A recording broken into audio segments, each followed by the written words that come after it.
Assalamualaikum warahmatullahi wabarakatuh. Perkenalkan, nama saya Martina Kondo, NPM 219-1043-0079,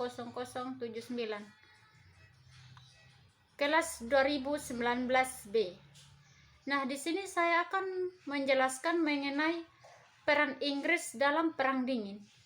Nah, Perang Dingin 1947 sampai 1991 adalah sebutan bagi suatu periode terjadinya ketegangan politik dan militer antara dunia barat yang dipimpin oleh Amerika Serikat dan sekutu NATO dengan dunia komunis yang dipimpin oleh Uni Soviet beserta sekutu.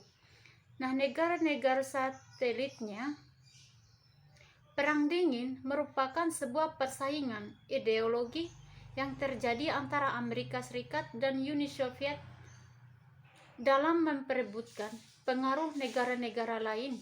Nah, peristiwa ini dimulai setelah keberhasilan sekutu dalam mengalahkan Jerman Nazi di Perang Dunia Kedua. Nah, yang kemudian menyiksakan Amerika Serikat dan Uni Soviet sebagai dua negara adidaya di dunia dengan perbedaan ideologi, ekonomi, dan militer yang besar.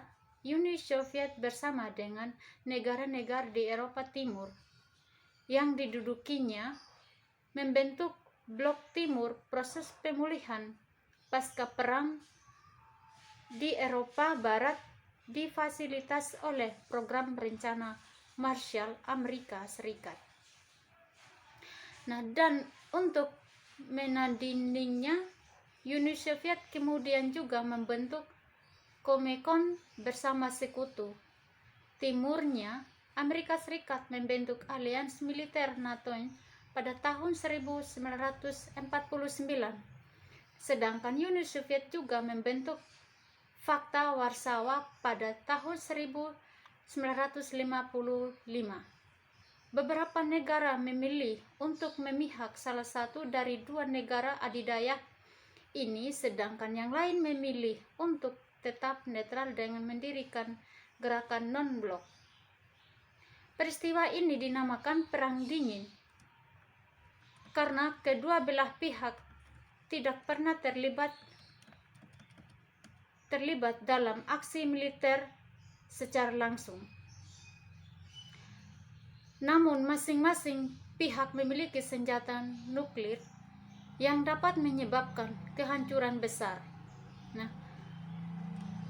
Perang Dingin juga mengakibatkan ketegangan tinggi yang pada akhirnya memicu konflik militer regional seperti blokade Berlin pada tahun 1948 sampai 1949, Perang Korea pada tahun 1950 sampai 1953, krisis Suez 1956, krisis Berlin 1961, krisis rudal Kuba 1962 sampai 1949. Nah, Perang Vietnam 1959 sampai 1975, Perang Yom Kippur 1973, Perang Afghanistan 1979 sampai 1899, dan penembakan Korean Air Penerbangan 007 oleh Uni Soviet 1983. Alih-alih terlibat dalam konflik secara langsung, kedua belah pihak berkompetisi mulai koalisi militer, penyebaran ideologi, dan pengaruh memberikan bantuan kepada negara klien. Spionas, kampanyenya propaganda secara besar-besaran, perlombaan nuklir, menarik negara-negara netral bersaing di ajang olahraga internasional, dan persaingan teknologi seperti perlombaan angkasa. Amerika Serikat dan Uni Soviet juga bersaing dalam berbagi perang proksi di Amerika Latin dan Asia Tenggara. Nah, Uni Soviet ini membantu revolusi komunis yang ditentang oleh beberapa negara-negara barat. Nah, Amerika Serikat berusaha untuk mencegahnya melalui pengiriman tentara dan peperangan dalam rangka meminimalkan resiko perang nuklir. Kedua belah pihak ini sepakat melakukan pendekatan detente pada tahun 1970-an untuk meredakan ketegangan politik. Pada tahun 1980-an, Amerika Serikat ini kembali meningkatkan tekanan diplomatika, militer, dan ekonomi terhadap Uni Soviet di saat negara komunis itu sedang menderita stagnasi perekonomian. Pada pertengahan 1980-an, Presiden Uni Soviet yang baru, Mikhail Gorbachev, memperkenalkan kebijakan reformasi, liberalisasi, perestroika, rekonstruksi, reorganisasi pada tahun 1987 dan keterbukaan 1985.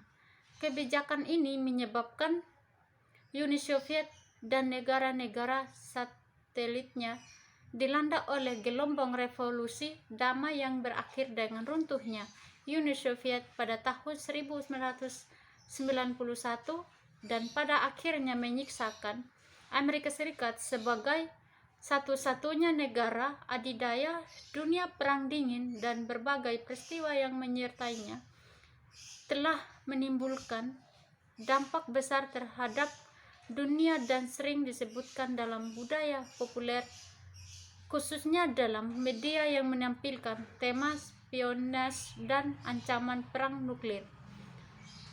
Assalamualaikum warahmatullahi wabarakatuh. Selamat siang.